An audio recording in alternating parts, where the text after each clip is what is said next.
This is another requested lecture. This one specifically for the versed poets, the poets who are workshopping their poems together and have really created this amazing community on Versed, in which they study the craft of writing and experimentation together. And it's one of the beautiful and surprising things that happened after we moved to this platform. It just sort of organically happened. And so I thought that this lecture in some way would help promote that in the work that they're doing. And what they were really interested in was, how do you find your voice as a poet? And this is the conundrum that faces new poets. It's almost a paradox that every great poet has learned from the poets of the past, yet every great poet has a voice that's distinct from those voices who came before. How does that work? And this is the question that the lecture tonight will answer for the poets on Versed, and for you all as well, for everyone. We're going to talk about how to find your voice as a poet.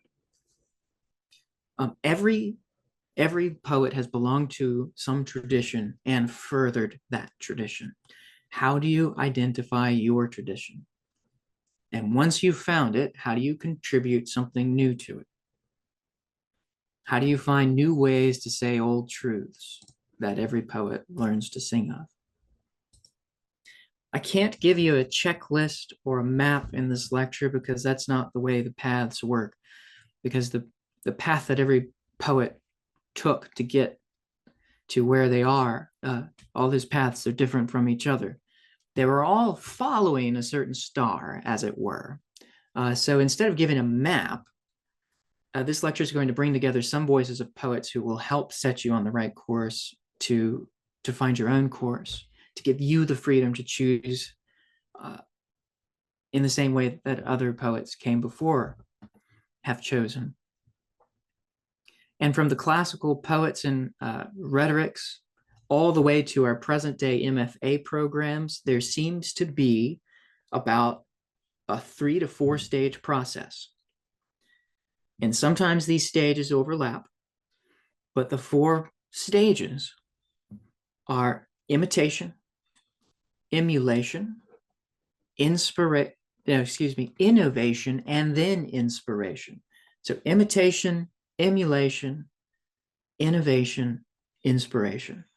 And it's not always linear. Sometimes you're jumping back and forth, and sometimes you're surprised by inspiration before you've ever really experimented with innovation.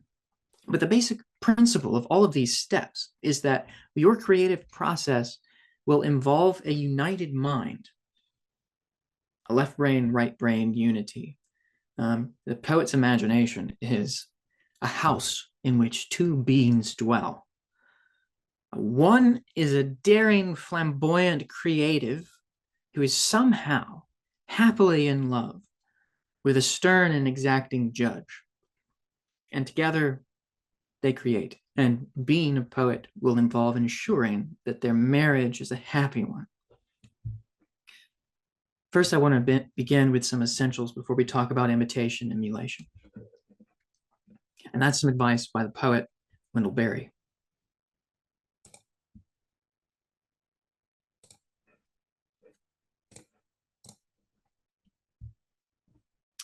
This is from his poem, How to Be a Poet. To remind myself. 3 sections, 1 section for each slide. Make a place to sit down. Sit down. Be quiet. You must depend upon affection, reading, knowledge, skill. More of each than you have. Inspiration, work, growing older, patience. For patience joins time to eternity. Any readers who like your poems doubt their judgment. Breathe with unconditional breath the unconditioned air. Shun electric wire. Communicate slowly. Live a 3-dimensioned life. Stay away from screens. Stay away from anything that obscures the place it is in. There are no unsacred places. There are only sacred places and desacred places, rather desecrated places. Accept what comes from silence. Make the best you can of it, of the little words that come out of the silence, like prayers prayed back to the one who prays. Make a poem that does not disturb the silence from which it came. Take the theme of patience we're going to be coming back to at the end of this lecture. What plowing the earth is to the farmer, what vespers is to the Cistercian monk, what filling the watering can is to the gardener, what sitting beside a corner window is to a bird watcher, what waiting at the bus terminal with a bouquet of flowers is to the lover, so is listening to the poet. You will do a lot of waiting in silence as a poet, but that's part of the process. Listening is very important. I've quoted Parker Palmer's book in a recent video, but here's a quotation that I find really useful. I think a good advice to anyone who creates art. It has to do with listening. The soul speaks its truth only under quiet, inviting, and trustworthy conditions.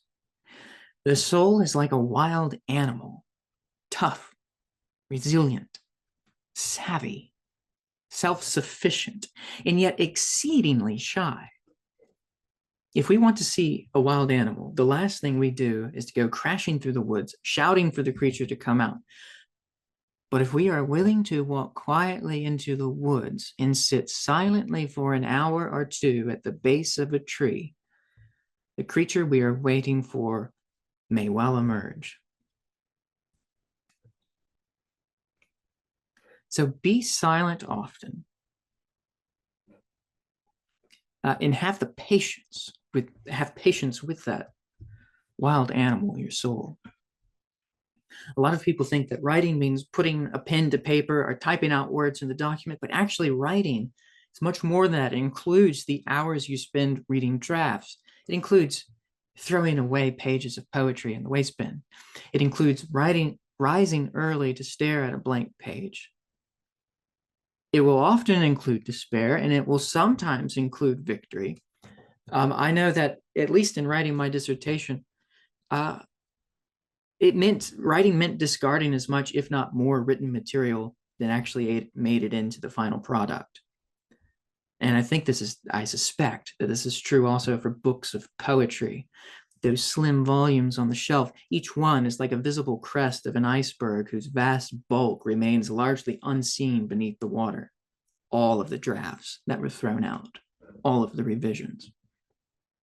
So the whole brain is a part of this creative process, both the right and the left, the creative and the analytical. You will begin, as many poets have, by reading. And the versed poets on here have done a lot of reading of good poetry. But there's a certain kind of reading that you'll need to perform as a creative person. You'll need to involve, as I said, both the left and right hemispheres of the brain. And Ian McGilchrist has a really great book about this. It's called The Master and His Emissary. And in it, he argues that the right hemisphere, what he calls the master, apprehends the world in this very holistic, creative, embodied, integrative way. It's very living. And it's attuned to relationship, metaphor, connections, empathy, and experience itself, the uniqueness of experience in all of its variety. It sees reality as interconnected and flowing. Okay, so that's the right side. And the left hemisphere specializes in analysis, abstraction, categorization, and it breaks things down into parts and handles language and logic. It's really good at technical control, but it tends to reduce reality to what can be measured and what can be represented or represented. And that's the emissary, he calls it. So the emissary is useful and necessary, but it should serve the master. The right hemisphere, the creative side, should be the master here. And this is his metaphors. I think they're helpful. McGilchrist argues basically that in Western culture, especially, the emissary has usurped the master's authority. And when you get that, you get a lot of abstraction, a lot of control, which then dominates over presence and meaning. So you need to harmonize these two hemispheres. I have a video essay on imaginative reading in which I distinguish what I call imaginative reading from academic reading. And when you read this way, you should let the wind flow beneath the wings of your imagination. Take off, but allow them to carry your intellect and analysis too. Surrender your imagination to the reading experiences, but be attuned to how those experiences are working. That's where the emissary comes in. You'll want to experience, but you want to be aware of what you're experiencing, what you're enjoying, and why you're enjoying it. And that's where the emissary can be helpful. Because by bringing an awareness to your imaginative reading, you will be able to understand who you are as a reader and how your own taste develops and what traditions are calling to you. So a wide, continuous range of reading is going to reveal to you the company of poets to whom you belong. Which poets excite you? Which ones open your eyes to realities to which you were hitherto unaware? Whose lines return to you throughout the day during your daily task? And that's how you find your tradition, essentially. The company of poets. Experience with the right hemisphere and reflect on what you experience with the left. It's this I'll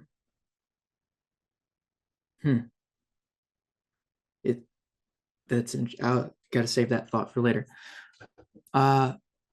Many of you poets on Versed have read enough to know what tradition you would like to belong to and what to contribute to, but it's worth mentioning, I think, anyway here. Mary Oliver warns that you might think that you should immerse yourself in contemporary poetry. That way you know kind of what's being said and you'll fit in. And not so much with the older poets, because you don't want to be affected by their old style. You don't want to start absorbing that the quaintness of their style. She says this thinking it is an error. It's wrong to think this way. The truly contemporary creative force is something that is built out of the past, but with a difference. To be contemporary is to rise through the stack of the past, like the fire through the mountain. Only a heat so deeply and intelligently born can carry a new idea into the air. And that's really what excites me about what's going on with the poets on Versed and what they're doing, because they have read and they are reading both contemporary poets and poets of the past. So once your reading is underway, and for many of you it has long been underway, and you've found a company of poets, you are ready to begin with that kind of 4-stage process. And this process involves the imitation, emulation, which is slightly different, innovation, and if you are blessed by the gods, inspiration. So I want to talk about innovation first. Imitation first is what we'll be starting with. Imitation seems like a bad word these days. It can involve a sense of parody or mockery. Sometimes it does. When I was in graduate school, I had 2 professors who assigned imitations to essays and to poetry. as a way to get us thinking creatively about what we've read.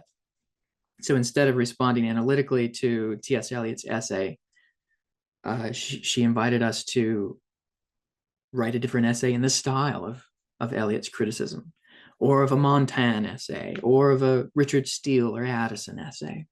And it was such a great way to learn and to pick up on style.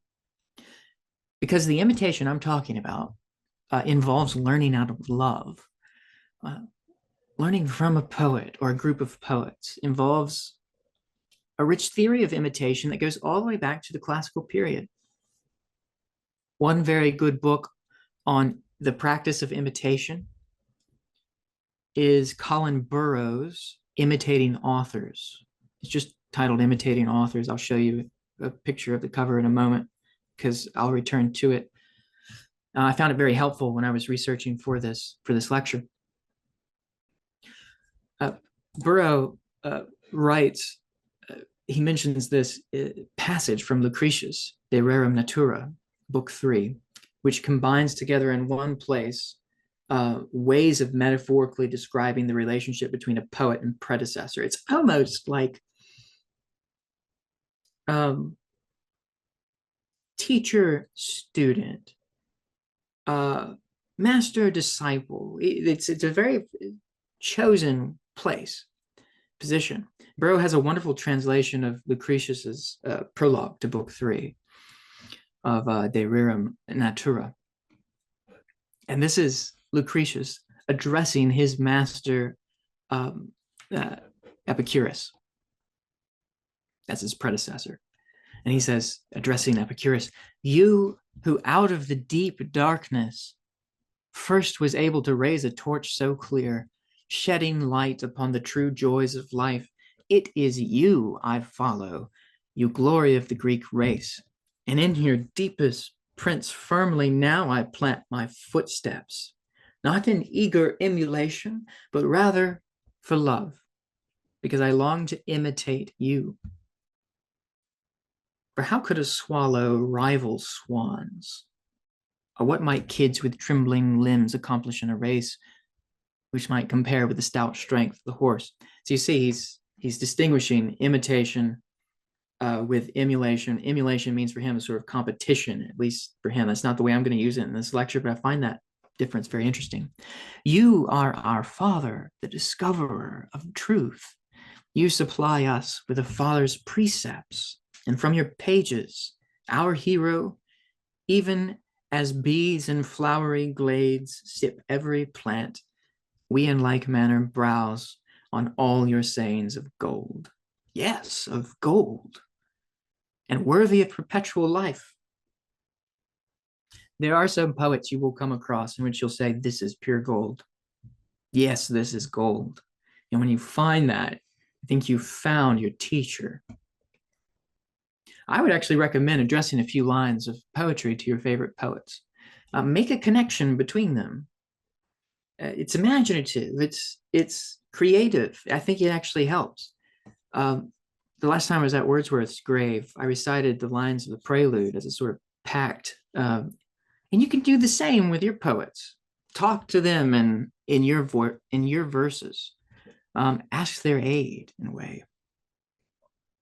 So to imitate means, I say, to isolate a certain aspect of the poetry that you like and to try to achieve the same skill. So I'm going to make a difference between imitation and emulation. I'm saying that imitation is about find a part. Let's say one poet in your personal tradition is John Keats. What is it about his poetry that excites you? It's your left side of the brain, the emissary, to find that. Perhaps it's the rhythms of his poetry. Set to imitate those rhythms.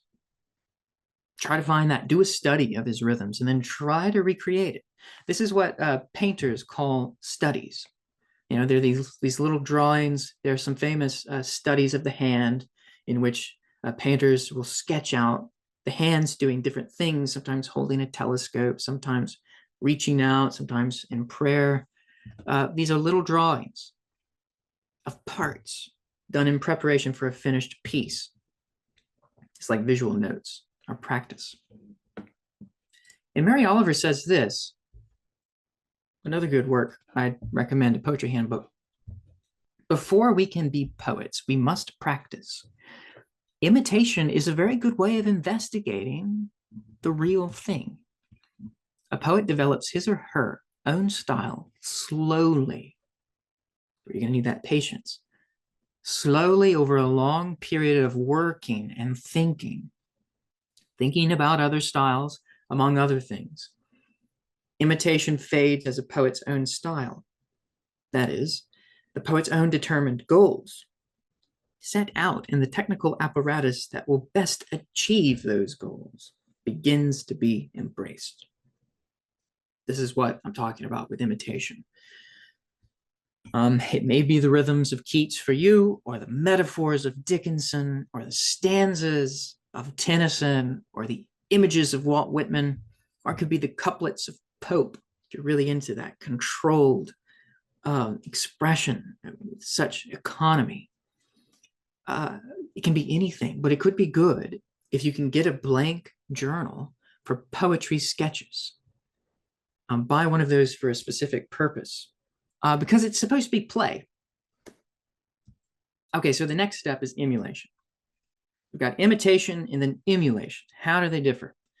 I'm kind of making up this distinction here.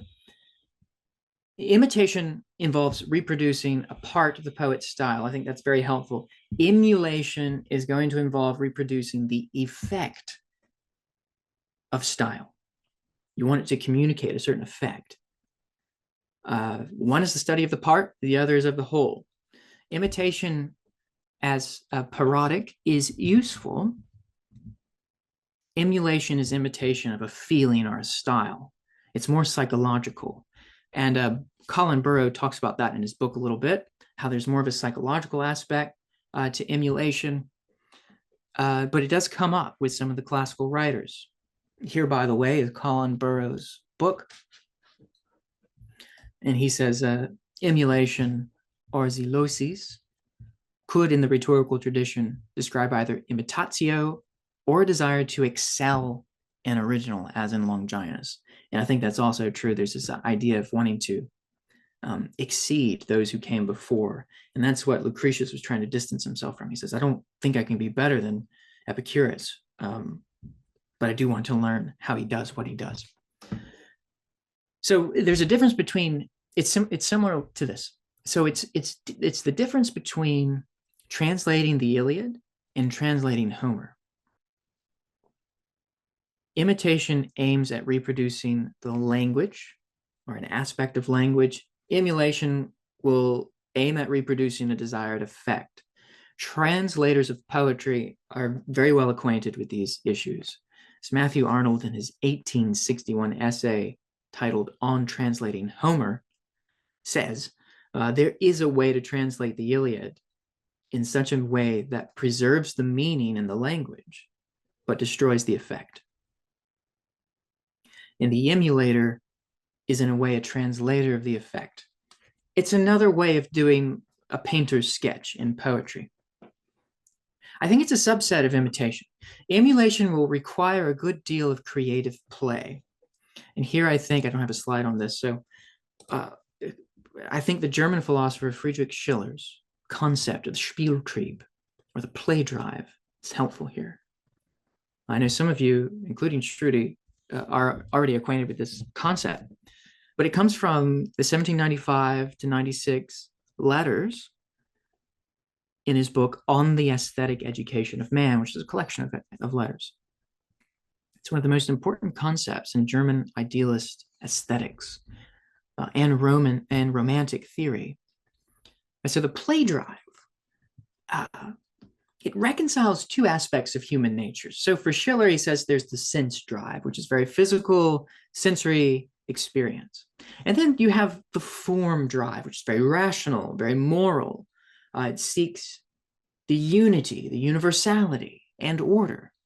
And if you have too much of either, you have an imbalance. So either you're too enslaved to your passions, or you're too monkish, or too abstract and rigid, or legalistic. But the play drive will unite the sense and the form drives. You can see the play drive as being more of a mediating principle between the two. Actually, it allows both the sensuous and the rational at once. And Schiller writes that in play, the human being is whole, that is fully alive, being free and embodied. It harmonizes feeling and reason, contingency and necessity, the particular with the universal. In a way, the finite with the infinite, if you go in the metaphysical direction that he sometimes went. Schiller thought that cultivating this play drive was necessary for political and moral freedom. He sees the implications basically touching every aspect of human life, especially politically, because a society of whole individuals with well-working play drives are capable of balancing sense and reason through play. And they could achieve a true harmony together. And the same is true for creativity. Poetry is, I think, more embodied than any other form of verbal art. Maybe even of art itself. Except for dancing, that would be more embodied, wouldn't it? Probably the opera would be as well. But it's certainly the most embodied form of verbal art. So that's a little bit on emulation and how I think that you can exercise those creative muscles through these forms of imitation. Let me talk about innovation. This is the next stage in the process. The word innovation comes from the Latin verb innovare, which means to renew, actually, or to make new. You might think of Ezra Pound's imperative, make it new. It's innovation. You have to do something new. Otherwise, you're just kind of mimicking. How do you make something new? Well, this is where your voice comes in, because you are unique. And once you tap into you and get to know you and your voice, then you begin to be able to innovate. This is the act of furthering a tradition, something that speaks to the universal but is embodied through your particular voice as a poet. And this is why listening to the soul is so important, because there's only one poet like yourself. Your identity includes your experiences, your natural inclinations, your instincts, your gifts that are all so unique that once you are acquainted with the wild beast of your soul, you can't help but be an original. And that is also being more fully and wholly you, in a way that the play drive, I think, is conceived by Schiller as being wholly you, the version of the human being that is you. This quotation by T.S. Eliot. I was kind of surprised that I ended up with a quotation of T.S. Eliot in this lecture. I wasn't expecting to, but I think it's helpful. Immature poets imitate. Mature poets steal. By the way, this is kind of a cryptic paragraph I've taken here, but I think you'll see how it fits in. Bad poets deface what they take, and good poets make it into something better, or at least something different. The good poet welds his theft into a whole of feeling which is unique, utterly different from that from which it was torn. There's a sort of strange violence that he sees in this process of stealing. It's not as violent as Harold Bloom's anxiety of influence, which I don't subscribe to, but there's still a sort of violence going on here. The bad poet throws it into something which has no cohesion. A good poet will usually borrow from authors remote in time, or alien in language, or diverse in interest. Now, he's sort of talking of himself here, because if you were with us with The Wasteland, you know how eclectic that poem is. I mean, we see T.S. Eliot, the poet, being like Autolycus from The Winter's Tale, who just walks around with a big pack of belongings from different places that he's been and trying to sell them. That's a very disrespectful image to Eliot, I think, and not really fair. But he really was stealing from other poets and using them in the poetry. And in a way, that's how his poetics work. He really relied on this, as he calls it, theft. But there's a certain stage, this seems deprecatory about imitation, but there's a certain place for imitation. And there's a certain place for theft too. I don't see it as theft. I see it more as collaboration. But this is how Eliot conceived of it. And the imagination is something that can propel the voice, your voice, into something new in art. The Romantic poet Samuel Taylor Coleridge wrote that there were two aspects of this faculty of the imagination. It's probably the most significant theory on the imagination in English poetry that has ever been articulated. So here it is in full. The imagination then I consider as primary or secondary. The primary imagination I hold to be the living power and prime agent of all human perception, and as a repetition in the finite mind of the eternal act of creation in the infinite I am. The secondary I consider as an echo of the former, coexisting with the conscious will, yet still is identical with the primary in the kind of its agency and differing only in degree and in the mode of its operation. It dissolves, diffuses, dissipates in order to recreate, or where this process is rendered impossible, yet still at all events, it struggles to idealize and to unify. It is essentially vital, even as all objects, are essentially fixed and dead. So the primary imagination is, they're both a spiritual faculty, but this is the living power, the prime agent of perception. It's something like an echo of the divine act of creation. So you can imagine the Big Bang, this act of pure soul entering or becoming material as an event that creates waves that widen from the center of impact, but yet pulse through life. You can imagine the human imagination as one of those ripples of that great event and that participates in it.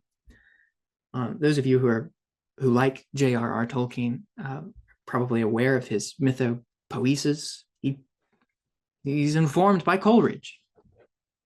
Now, the secondary is like the act of creation described in the Hebrew scriptures, where the spirit spoke fullness and form over the chaos and void.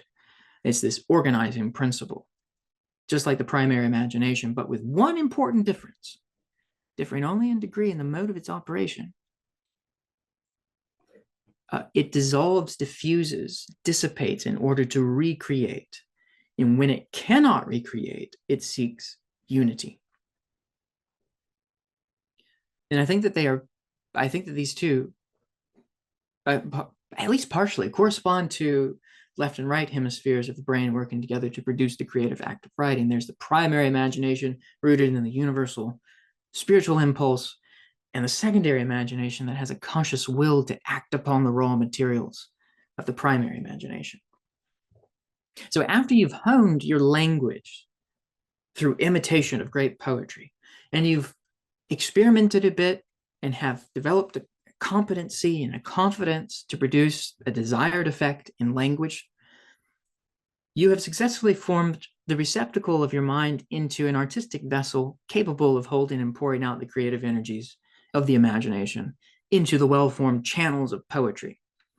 And this is what innovation is like. The lines of good poetry are like spiritual irrigation, which are dug to bring the life of the spirit to the life of earth. And as the channeling waters follow the lines of your personal embodied terrain of life, they make unique shapes along the ground. And the shapes they make are the lines of poetry. And what grows up along their borders and the life that they inspire along the ground, or rather nurture along the ground, are what poets and critics call innovation, something new. Just as no two courses of water are exactly the same, your poetry cannot be anything at this point but new, because it's you, or it's really you're tapping into your consciousness really at this point, and not somebody else's, or rather, not through a mechanical sort of reproduction. New, carrying the metaphor even further, hopefully not to the point of ridiculousness. The waters cause things to grow. New subterranean bulbs begin to sprout that you had no idea were even there. Trees grow up, and you find yourself astonished at what grows. And many poets were astonished by their own poetry. It's the way it was for Keats. He would sometimes return to something he had read in a fit of creativity and be absolutely astonished at what he wrote. J.R.R. Tolkien, you should read his letters, especially when he's talking about the writing process. He said that his chapters on Treebeard were in The Two Towers, his novel. He was like listening in on what Treebeard the Ent was saying. He describes it as a process of discovery instead of what we would expect of creation. He was just as surprised at what Treebeard told Merry and Pippin as they were. And so there's this sense of something in you that's closed off, that's not revealed, that's somewhat hidden from you, but it's part of you. It's the unconscious, you might say. Different ways of thinking about it. It's a very psychological way to look at it. But yeah, it's true. It happens. It's part of the experience. So let's move to innovation, which is really just life and growth.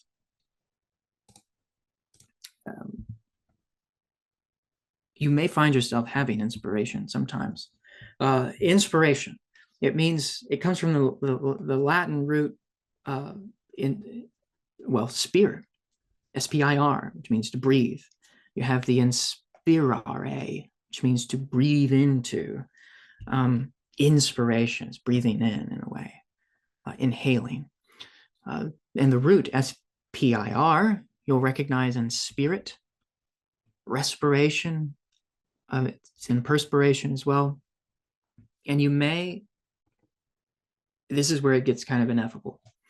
So in this garden that is growing from this spiritual irrigation of your own poetry, you may find a few unexpected visitors arriving.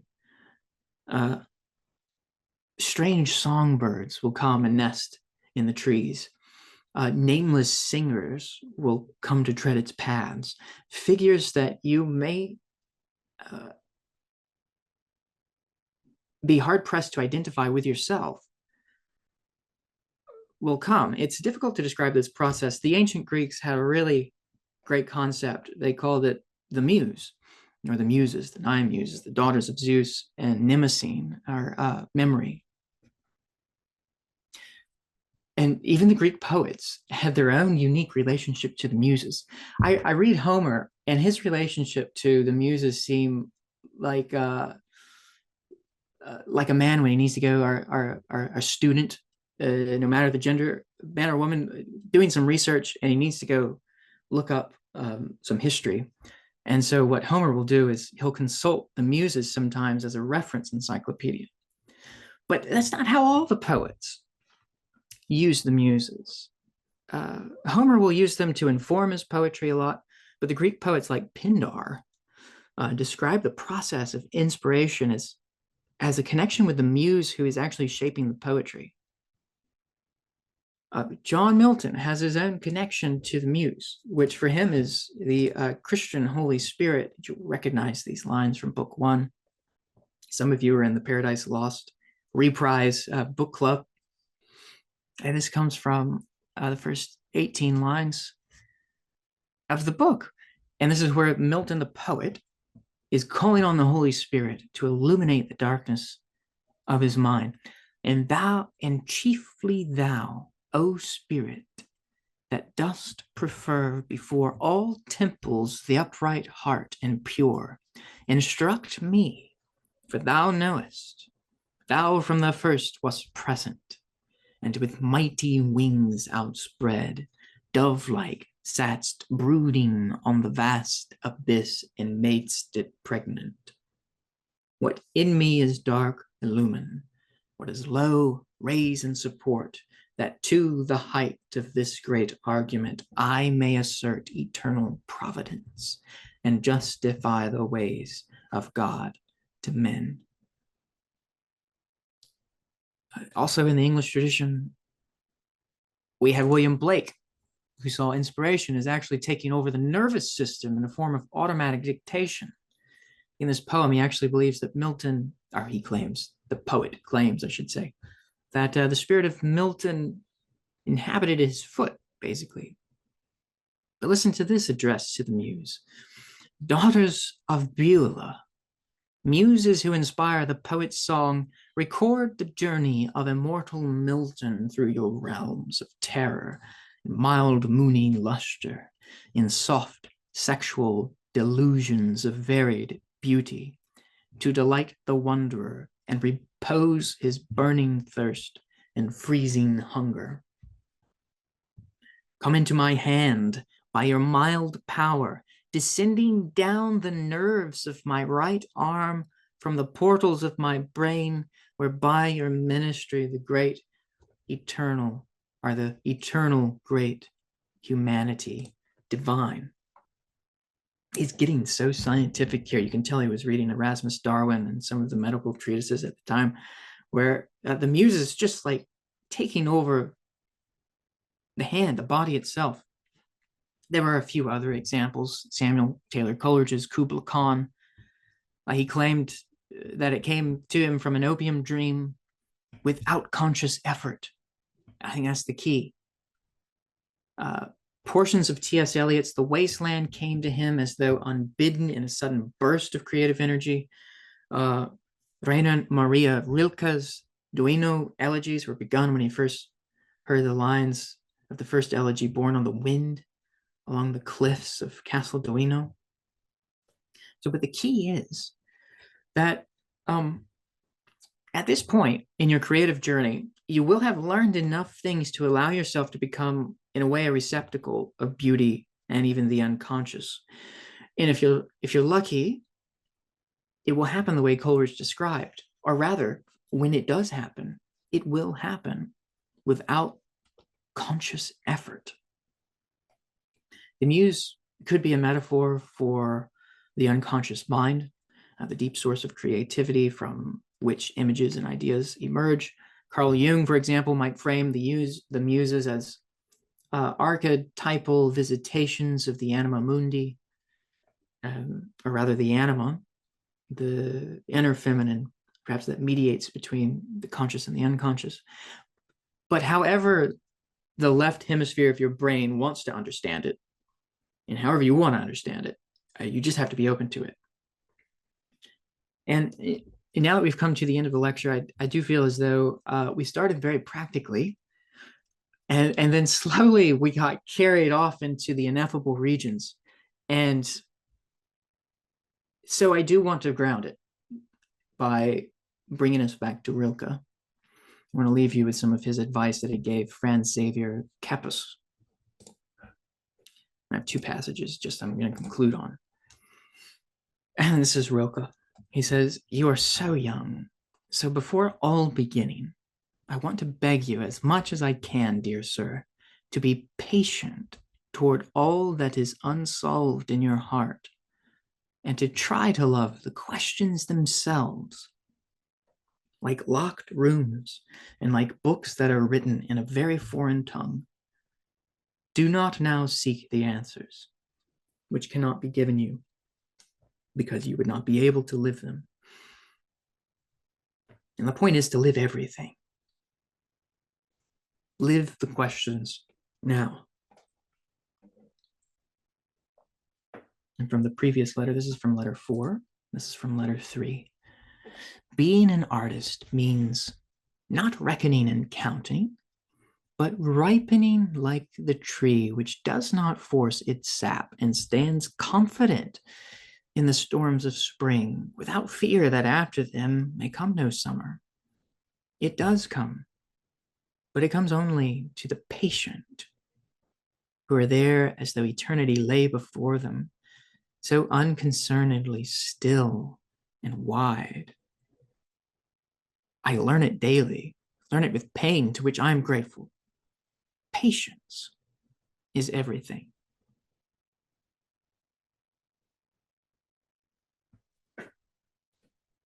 And so, with that, I will let Rilke have the last word. Thank you to the poets who requested this topic. It was such a gift writing this because it pushed me in directions I don't think I ever would have gone. And I learned a lot, and it was a totally different lecture from what I'm used to doing, and I just really enjoyed it. And I hope it was helpful. The main thing here is that it's just not prescriptive.